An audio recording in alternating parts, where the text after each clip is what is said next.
Torrential rain, tornadoes, and devastating flash floods. Hurricane Ida's remnants ripped through the US East Coast, causing devastating damage and killing at least 46 people across New York, New Jersey, and two other states. At least 18 people died in New York City, drowning in their cars and basement apartments. In a tragic incident, a family of 3, including a toddler, drowned in their apartment.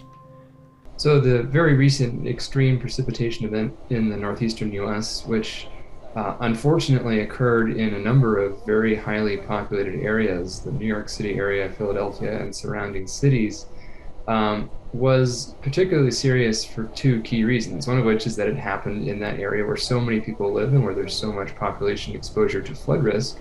But also, the event itself really was extraordinary from a physical perspective. The shocking events came 3 days after Hurricane Ida, one of the most powerful hurricanes, hit the US Gulf Coast and devastated southern Louisiana while destroying entire communities.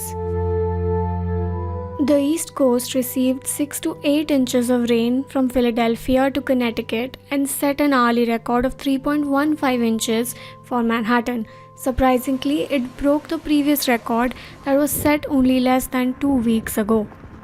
What we've got to recognize is the suddenness, the brutality of storms now. It is different.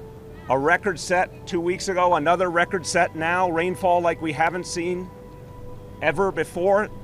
This is the biggest wake-up call we could possibly get. It was crazy. Everybody had to be in shelter, everybody had to be at home. It was too much. I didn't think it was gonna be so flooded.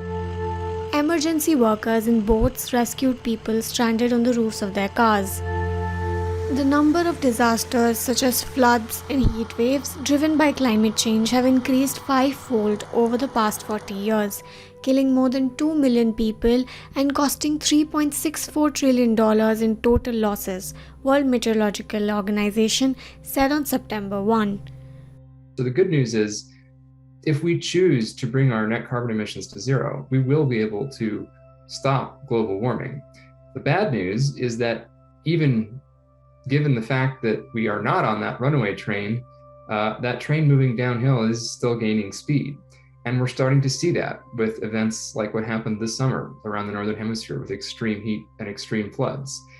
The impacts of climate change can be nonlinear, even if climate change itself is approximately linear. And I think that that's a lesson that we're learning, unfortunately, the hard way.